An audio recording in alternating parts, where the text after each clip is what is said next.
నమస్కారం,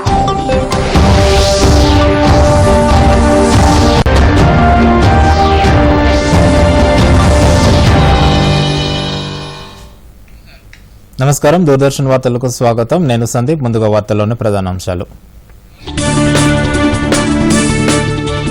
దేశంలో కరోనా పరిస్థితిపై ప్రధాని మోదీ సమీక్ష. కోవిడ్ టీకా నిర్వహణ, సరఫరాకు తీసుకుంటున్న చర్యలపై ఉన్నతాధికారులకు సూచనలు. తొలిదశ టీకా పంపిణీకి కేంద్రం కార్యాచరణ. దేశంలో 23% జనాభాకు 600 మిలియన్ల డోసులు ఇచ్చేలా ప్రణాళికలు. జమ్మూ కాశ్మీర్లో ఆర్టికల్ 370 రద్దుపై కాంగ్రెస్ దుష్ప్రచారం చేస్తుందని కేంద్ర మంత్రి విమర్శ. బీహార్ ఎన్నికల వేళ హస్తం పార్టీ ప్రచారాన్ని తప్పుపట్టిన జావడేకర్. వరద ప్రభావిత కాలనీల్లో ఆరోగ్యంపై సమీక్షించాల్సిందిగా కేటీఆర్ ఆదేశం. ముంపు ప్రాంతాల్లో పర్యటన. మృతుల కుటుంబాలకు 5 లక్షల రూపాయల చొప్పున చెక్కులు అందజేత. రాష్ట్రానికి పొంచి ఉన్న మరో వానగండం. బంగాళాఖాతంలో ఎల్లుండి మరో అల్పపీడనం ఏర్పడే అవకాశం. ఇక వార్తలోని వివరాలు. దేశంలోని కరోనా పరిస్థితులు, వ్యాక్సిన్ పంపిణీ తదితర అంశాలపై ప్రధానమంత్రి నరేంద్ర మోదీ సమీక్షించారు. వ్యాక్సిన్ పంపిణీ విధి విధానాలను రూపొందించాలని అధికారులకు సూచించారు. గత 3 వారాలుగా కరోనా వ్యాప్తి రేటు గణనీయంగా తగ్గడం గమనించదగ్గ విషయమని పేర్కొన్న ప్రధాని ప్రతి ఒక్కరూ సామాజిక దూరాన్ని పాటిస్తూ మాస్కులను తప్పనిసరిగా ధరించాలని పునరుద్ఘాటించారు. సమావేశానికి హాజరైన కేంద్ర ఆరోగ్య మంత్రి హర్షవర్ధన్ మాట్లాడుతూ ప్రస్తుతం 3 వ్యాక్సిన్లు ముందు వరుసలో ఉన్నాయని, మన దేశంలో వీటి పంపిణీతో పాటు పొరుగు దేశాలైన ఆఫ్ఘనిస్తాన్, భూటాన్, బంగ్లాదేశ్, మాల్దీవ్స్, మారిషస్, నేపాల్, శ్రీలంకలలో కూడా వ్యాక్సిన్ అందజేయాలని అన్నారు. సమావేశంలో నీతి ఆయోగ్ ఆరోగ్య సభ్యుడు, ప్రధాన శాస్త్రీయ సలహాదారులు, ఇతర ఉన్నతాధికారులు పాల్గొన్నారు.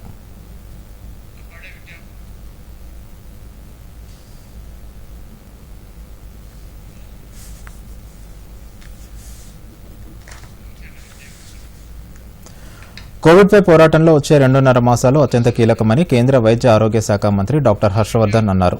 శీతాకాలం, పండుగల సీజన్ ప్రారంభమవుతున్న సందర్భంగా దేశ ప్రజలు కోవిడ్ పట్ల అత్యంత అప్రమత్తంగా ఉండాలని సూచించారు. కోవిడ్పై పోరాటం ముగియలేదని అన్నారు. కేసులు తగ్గుముఖం పడుతున్నప్పటికీ ప్రజలు ఏమాత్రం నిర్లక్ష్యం వహించకుండా వైరస్ వ్యాప్తిని అడ్డుకునేందుకు కోవిడ్ జాగ్రత్తలు తీసుకోవాలని కేంద్ర మంత్రి స్పష్టం చేశారు.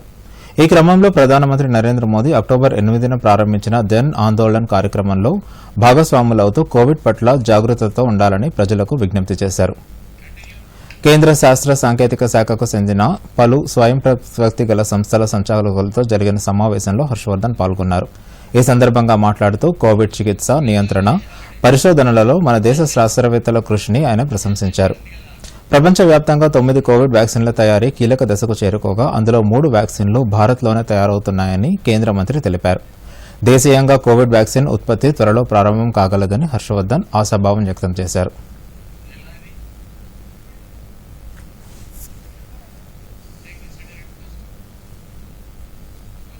కోవిడ్ వ్యాక్సిన్ తొలిదశ పంపిణీకి కేంద్ర ప్రభుత్వం కార్యాచరణ సిద్దం చేసింది. తొలిదశలో కరోనా టీకాలను దేశంలోని 23% జనాభాకు అందించేందుకు చర్యలు తీసుకుంటున్నట్లు వెల్లడించింది.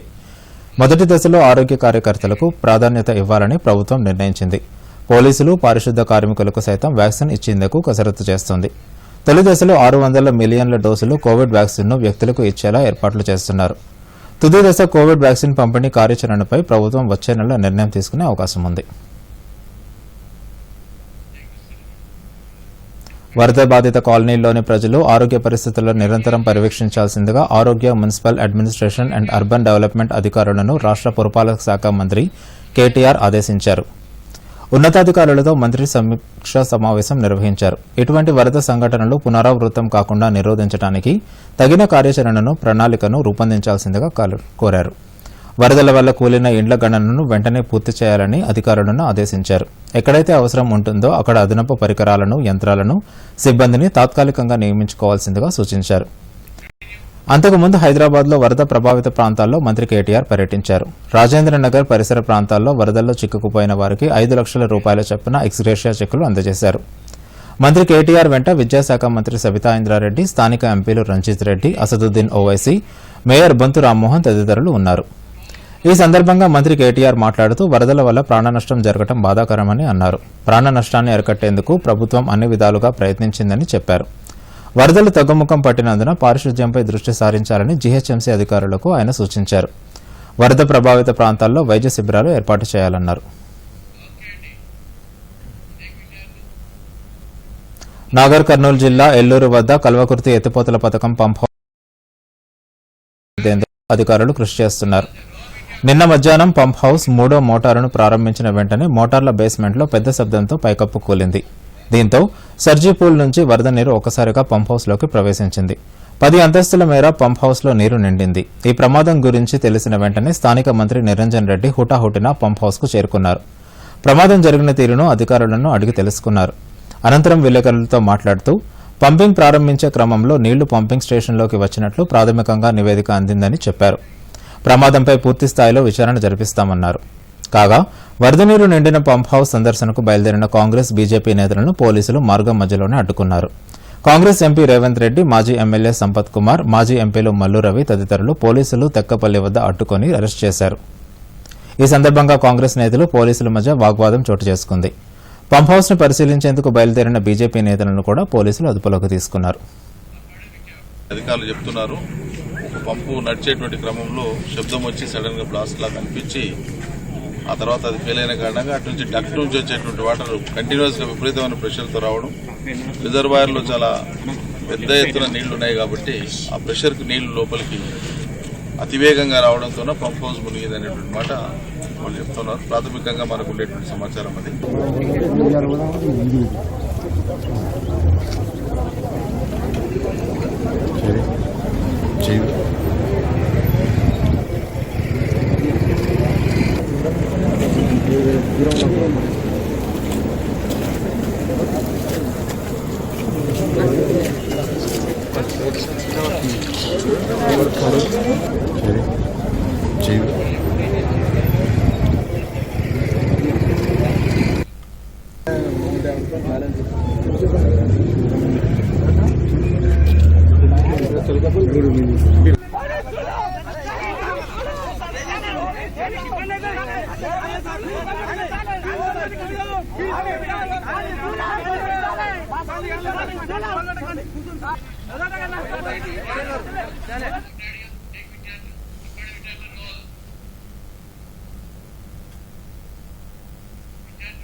రాబోయే 15 రోజుల్లో కోవిడ్ వ్యాప్తిని పూర్తిగా తగ్గించేలా ప్రణాళికలు రచిస్తున్నట్లు జనగామ కలెక్టర్ నిఖిల తెలిపారు. దూరదర్శన్తో ఆమె మాట్లాడుతూ జిల్లాలో 3,862 కోవిడ్ పాజిటివ్ కేసులు నమోదు కాగా అందులో 511 యాక్టివ్ కేసులు ఉన్నాయన్నారు. జిల్లాలోని ప్రాథమిక ఆరోగ్య కేంద్రాలలోనే కాకుండా 281 గ్రామాల్లో వైద్యులు, సిబ్బంది వెళ్లి ఇప్పటికే తొలి విడత కోవిడ్ టెస్టులు నిర్వహించారన్నారు. త్వరలోనే రెండో విడత కోవిడ్ టెస్టులు చేయిస్తామని తెలిపారు. జమ్మూ కాశ్మీర్లో ఆర్టికల్ 370 రద్దు పట్ల దేశ ప్రజలంతా స్వాగతిస్తుంటే కాంగ్రెస్ నేతలు మాత్రం తప్పుడు ప్రచారం చేస్తున్నారని కేంద్ర మంత్రి ప్రకాష్ జావడేకర్ విమర్శించారు. గత ఏడాది కాలంలో జమ్మూ కాశ్మీర్లో జరిగిన అభివృద్ది గురించి కాంగ్రెస్ దాని మిత్రపక్షాలు ఎందుకు తెలుసుకోలేకపోతున్నాయని ప్రశ్నించారు. పాకిస్తాన్, చైనాలను ప్రశ్నించడం రాహుల్ గాంధీకే చెల్లుతుందని మండిపడ్డారు. మోదీ ప్రభుత్వం దేశంలోని బడుగు, బలహీన వర్గాల అభ్యున్నతికి కృషి చేస్తుందని అన్నారు. బీహార్ ఎన్నికల వేళ కాంగ్రెస్ నేతలు జమ్మూ కాశ్మీర్లో ఆర్టికల్ 370 రద్దును ప్రస్తావించి ప్రజలను తప్పుదోవ పట్టించే ప్రయత్నాలు చేస్తుందని అన్నారు. पी चिदम्बरम और दिग्विजय सिंह दोनों मांग कर रहे हैं कि धारा 370 खत्म करने का फैसला गलत था और इसलिए कांग्रेस वो वापस लेगी। हर चुनाव में कहेगी, बिहार अपने घोषणा पत्र में कहेगी।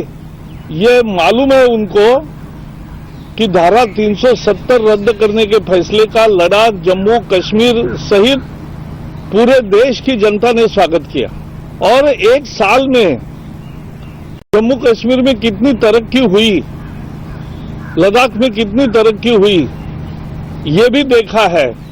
फिर भी जो थोड़े अलगाववादी है उनके सुर में सुर मिलाकर कांग्रेस बोल रही है, कांग्रेस अब एक संकीर्ण पार्टी बन गई है और इसलिए वो देश की जनता के भावनाओं के खिलाफ लगातार भूमिका ले रही है।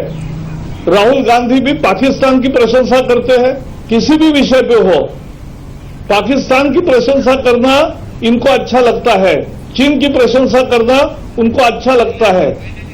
यही कांग्रेस का रूप है। సిద్దిపేట జిల్లా దుబ్బాక ఉప ఎన్నికల్లో ప్రధాన పార్టీలైన టీఆర్ఎస్, బీజేపీ, కాంగ్రెస్ అభ్యర్థులు ప్రచారాన్ని ముమ్మరం చేశారు. నామినేషన్ల గడువు నిన్నటితో ముగియడంతో నేతలంతా ప్రచార జోరు పెంచారు. టీఆర్ఎస్ పార్టీ అభ్యర్థి సోలిపేట సుజాత తరపున మంత్రి హరీష్ రావు దౌలతాబాద్ మండలంలో ప్రచారం నిర్వహించారు. ఈ సందర్భంగా మంత్రి హరీష్ రావు మాట్లాడుతూ దుబ్బాక నియోజకవర్గ తొలి మహిళా ఎమ్మెల్యే సోలిపేట సుజాత కాబోతుందన్నారు. 70 ఏళ్ల పాలనలో కాంగ్రెస్, టీడీపీ కనీసం తాగునీటి సమస్య కూడా తీర్చలేదని ఆరోపించారు. బీజేపీ అభ్యర్థి రఘునందన్ రావు, కాంగ్రెస్ అభ్యర్థి చెరుకు శ్రీనివాసరావు దుబ్బాక నియోజకవర్గంలోని పలు గ్రామాల్లో రోడ్ షో, ఇంటింటి ప్రచారం నిర్వహించారు. పోయినసారి గెలవంగానే 200 ఉంటే 1000 రూపాయలు చేస్తా అన్నాడు, చేసింది. మళ్ళా నన్ను గెలిపింది 1000ని 2116 చేస్తా అన్నాడు. గెలిచిన 2 నెలలకే మళ్ళా 2116 చేసి ఇలా తోపుతులాగా మన కేసీఆర్ లేడా? ఇలా ముసలికి ఎంత ధైర్యం వచ్చింది?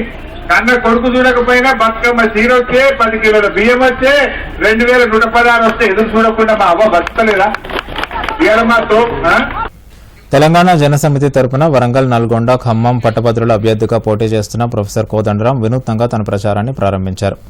నల్గొండ ఎన్జీ కాలేజీ గ్రౌండ్స్ లో వాకర్స్ ను కలిసి తమ గ్రాడ్యుయేట్ ఓటును తప్పనిసరిగా నమోదు చేసుకోవాలని పట్టభద్రులను అభ్యర్థించారు. ఈ సందర్భంగా కోదండరాం ఓటు నమోదు ఫారాలను ప్రజలకు అందించారు. ప్రజాస్వామ్యంలో ఓటు హక్కును అందరూ వినియోగించుకోవాలని కోదండరాం కోరారు.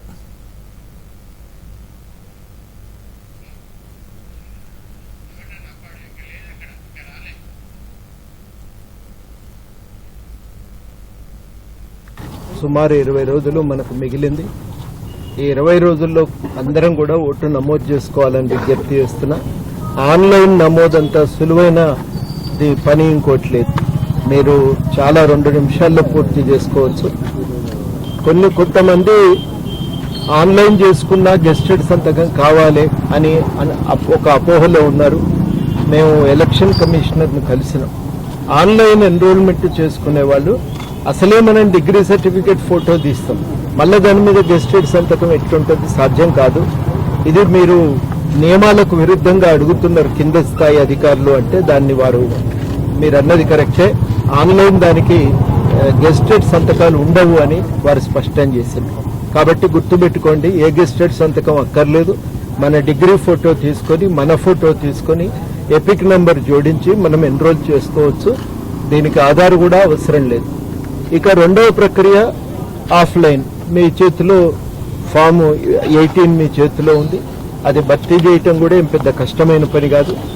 దీని వెంట మనము నకలు జతపరుస్తాం కాబట్టి, జిరాక్స్ కాపీలు జతపరుస్తాం కాబట్టి మనం తప్పనిసరిగా గెస్టెడ్ సంతకం తీసుకోవాల్సి ఉంటుంది. ఏ పద్ధతిలో చేసినా పెద్ద కష్టమైన పని ఏం కాదు. ఇది ఎన్రోల్ చేయించుకోవటం మాత్రం చాలా అవసరం ప్రజాస్వామ్యంలో. రైతులు వేసిన పంట రక్షణ కోసం కేంద్ర ప్రభుత్వం వేపపూత యూరియా సరఫరా చేస్తుంది. సబ్సిడీపై అందజేస్తున్న వేపపూత యూరియా వాడకం వల్ల భూసార రక్షణతో అధిక దిగుబడితో శ్రీలు కురిపిస్తున్నాయి. పెద్దపల్లి జిల్లాలో వేపపూత యూరియా వాడకంపై దూరదర్శన్ ప్రత్యేక కథనం. రైతుల ఆదాయం రెట్టింపు చేయడమే లక్ష్యంగా కేంద్ర ప్రభుత్వం చేపట్టిన అనేక కార్యక్రమాలు సత్ఫలితాలనిస్తున్నాయి. రసాయనాల వాడకంతో భూసారం తగ్గి ఆ ప్రభావం పంట దిగుబడిపై పడుతున్న నేపథ్యంలో అన్నదాతను ఆదుకునేందుకు కేంద్ర ప్రభుత్వం సబ్సిడీపై వేపపూత యూరియాను రైతులకు అందజేస్తోంది. పెద్దపల్లి జిల్లా వ్యాప్తంగా సుమారు 2 లక్షల ఎకరాల్లో వరి పంట, 75,000 ఎకరాల్లో పత్తి పంటను రైతులు పండిస్తుండగా వారికి కావలసిన వేపపూత యూరియాను అధికారులు సకాలంలో అందుబాటులో ఉంచుతున్నారు. గతంలో మామూలు యూరియా వాడిన రైతులు వేపపూత యూరియా అందుబాటులోకి వచ్చినప్పటి నుంచి ఇతర క్రిమిసంహారక మందుల వాడకం తగ్గించారు. కేంద్రం నిర్ణయంతో తమ పంటలు సమృద్ధిగా పండి అధిక దిగుబడి వస్తుందని రైతులు సంతోషం వ్యక్తం చేస్తున్నారు. అది ఎక్కువ రోజులు వరికి పచ్చదనానికి కానీ పురుగు కానీ నాశనానికి మంచి ఉపయోగపడుతుంది. దాంతోపాటు ఏంటంటే ప్రజలు కూడా ఎక్కువ దేనికి డిఏపి అని దానికి వేసడం వల్ల అమౌంట్ కూడా ఎక్కువ వృధా అవుతుంది. ఊరి ఏంటంటే మనకు వచ్చేసి 350 రూపాయలతో తక్కువ ధరకు ఎక్కువ రోజులు ఉపయోగపడుతుంది పొలానికి పచ్చదనానికి కానీ పురుగు నాశనానికి కానీ. ఈ నీమ్ కోటెడ్ యూరియా అనేది మామూలుగా ఈ పదార్థాలతోనే వీటి కృత్రిమంగా తయారు చేయబడి ఉంటుంది. దీనివలన పురుగులను ఏమైనా ఉద్రిక్తిని తట్టుకోగలడానికి ఎంతో దోహదపడుతుంది. కేంద్ర రాష్ట్ర ప్రభుత్వాలు అన్నదాతకు వెన్నుదన్నుగా ఉంటేనే దేశం సుభిక్షంగా ఉంటుంది. రైతు బాగుండాలంటే ఆర్థికంగా నష్టాల నుంచి గట్టెక్కాలని భావించిన కేంద్ర ప్రభుత్వం పంట సాగుకు ప్రత్యేక నిర్ణయం తీసుకుంది. వేపపూత కలిగిన యూరియాను వ్యవసాయంలో వాడకం ద్వారా అధిక దిగుబడి వచ్చేలా కృషి చేస్తోంది. భద్రాద్రి కొత్తగూడెంలో వేపపూత కలిగిన యూరియా వాడకంపై దూరదర్శన్ ప్రత్యేక కథనం. రసాయన ఎరువుల వల్ల భూసారం తగ్గకుండా ఉండేందుకు వేప నూనె పూసిన యూరియాను మాత్రమే ఎరువుల కంపెనీలు రైతులకు విక్రయించాలని 2015లో ప్రభుత్వం ఆదేశాలు జారీ చేసింది. దీంతో మన దేశంలో రైతులు ఏటా 32 మిలియన్ టన్నుల వేపపూత కలిగిన యూరియాను వినియోగిస్తున్నారు. ఒక టన్నుకు 600 మిల్లీలీటర్ల వేప నూనెను ఉపయోగించడం వల్ల యూరియా సామర్థ్యం పెరుగుతుందని భావించిన కేంద్ర ప్రభుత్వం వేప నూనె పూయటాన్ని తప్పనిసరి చేసింది. అందులో భాగంగా భద్రాద్రి జిల్లాలో రైతులు వేప పూత పూసిన యూరియాను వినియోగిస్తున్నారు. ఉద్యానవన పంటలతో పాటు ఇతర పంటల రక్షణ, సమగ్ర పోషణ యాజమాన్యంలో రైతులు వేప చెక్క, వేప నూనె మిశ్రమాలతో విరివిగా వినియోగిస్తూ మంచి ఫలితం సాధిస్తున్నారు. భద్రాద్రి జిల్లాలో 128,000కు పైగా రైతులు సుమారు 3 లక్షల హెక్టార్లలో వివిధ పంటలను సాగు చేస్తున్నారు. వరి, పత్తి, మిరప, మొక్కజొన్న, కూరగాయలు, పూల తోటల సాగులో కేంద్రం సూచించిన విధంగా వేప నూనె పూసిన యూరియాను వాడుతున్నారు. ఇలా చేయటం వల్ల భూసారం క్షీణించకుండా దిగుబడి పెరుగుతోందని రైతులు చెబుతున్నారు. సాంప్రదాయంగా ప్రసిద్ధిగాంచిన మైసూర్ దసరా ఉత్సవాలు ఈ సంవత్సరం కరోనా కాటు వల్ల నిరాడంబరంగా ప్రారంభమయ్యాయి. ముఖ్యమంత్రి యడ్యూరప్ప చాముండి అమ్మవారి పూజతో ప్రారంభమైన ఉత్సవాలలో కేవలం 200 మంది మాత్రమే పాల్గొన్నారు. 10 రోజుల పాటు జరిగే ఉత్సవాల్లో నాడహబ్బ అంటే స్థానిక పండుగ అనే పేరుతో కర్ణాటక సంప్రదాయానికి చెందిన వివిధ కళారూపాలు ప్రదర్శించారు. ఇటు ఆదిలాబాద్ జిల్లాలోని బాసరలో కూడా జ్ఞాన సరస్వతి అమ్మవారి శరన్నవరాత్రి ఉత్సవాలు ఎటువంటి హంగు ఆర్భాటం లేకుండా ప్రారంభమయ్యాయి. నేడు అమ్మవారు శైలపుత్రి రూపంలో దర్శనమిస్తున్నారు. వరంగల్ నగరంలోని ప్రసిద్ధ శ్రీ భద్రకాళి అమ్మవారి సన్నిధిలో శ్రీ భద్రకాళీదేవి శరన్నవరాత్రి మహోత్సవాలు ఘనంగా ప్రారంభమయ్యాయి. మొదటి రోజున ఓరుగల్లు ఇలవేల్పు అమ్మలుగన్న అమ్మ శ్రీ భద్రకాళి అమ్మవారు శైలపుత్రి క్రమంలో బాలా త్రిపుర సుందరిగా భక్తులకు దర్శనమిచ్చారు. అశేష భక్తులు కోవిడ్ నిబంధనలు పాటిస్తూ మాస్కులు ధరించి అమ్మవారి సన్నిధికి చేరుకుని అమ్మవారిని దర్శించుకుని మొక్కులు తీర్చుకున్నారు. దక్షిణ కాశీగా పేరుగాంచిన వేములవాడ శ్రీ రాజరాజేశ్వరయ్య స్వామి వారి ఆలయంలో శ్రీదేవి శరన్నవరాత్రి ఉత్సవాలు ప్రారంభమయ్యాయి. ఈ నెల 25 వరకు నిర్వహించే ఉత్సవాలను ఎంతో వైభవంగా భక్తి శ్రద్ధలతో నిర్వహించనున్నారు. కోవిడ్ నిబంధనల ప్రకారం ఉత్సవాలను నిర్వహించేందుకు అధికారులు అన్ని ఏర్పాట్లు చేశారు. ఆలయాన్ని పూలతో ప్రత్యేకంగా అలంకరించారు. ఆలయంలోని బాలా త్రిపుర సుందరి దేవిని ఆలయం వద్ద ప్రత్యేక మండపాన్ని ఏర్పాటు చేశారు. నవరాత్రి ఉత్సవాల్లో భాగంగా శనివారం శైలపుత్రి అలంకరణలో అమ్మవారు భక్తులకు దర్శనమిచ్చారు.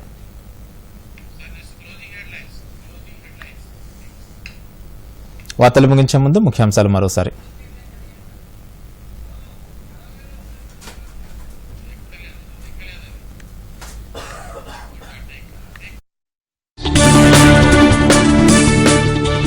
దేశంలో కరోనా పరిస్థితిపై ప్రధాని మోదీ సమీక్ష. కోవిడ్ టీకా నిర్వహణ, సరఫరాకు తీసుకుంటున్న చర్యలపై ఉన్నతాధికారులకు సూచనలు. తొలిదశ టీకా పంపిణీకి కేంద్రం కార్యాచరణ. దేశంలో 23% జనాభాకు 600 మిలియన్ల డోసులు ఇచ్చేలా ప్రణాళికలు. జమ్మూ కాశ్మీర్లో ఆర్టికల్ 370 రద్దుపై కాంగ్రెస్ దుష్ప్రచారం చేస్తుందని కేంద్ర మంత్రి విమర్శ. బీహార్ ఎన్నికల వేళ హస్తం పార్టీ ప్రచారాన్ని తప్పుపట్టిన జావడేకర్. వరద ప్రభావిత కాలనీల్లో ఆరోగ్యంపై సమీక్షించాల్సిందిగా కేటీఆర్ ఆదేశం. ముంపు ప్రాంతాల్లో పర్యటన, మృతుల కుటుంబాలకు 5 లక్షల రూపాయల చొప్పున చెక్కులు అందజేత. రాష్ట్రానికి పొంచి ఉన్న మరో వానగండం. బంగాళాఖాతంలో ఎల్లుండి మరో అల్పపీడనం ఏర్పడే అవకాశం.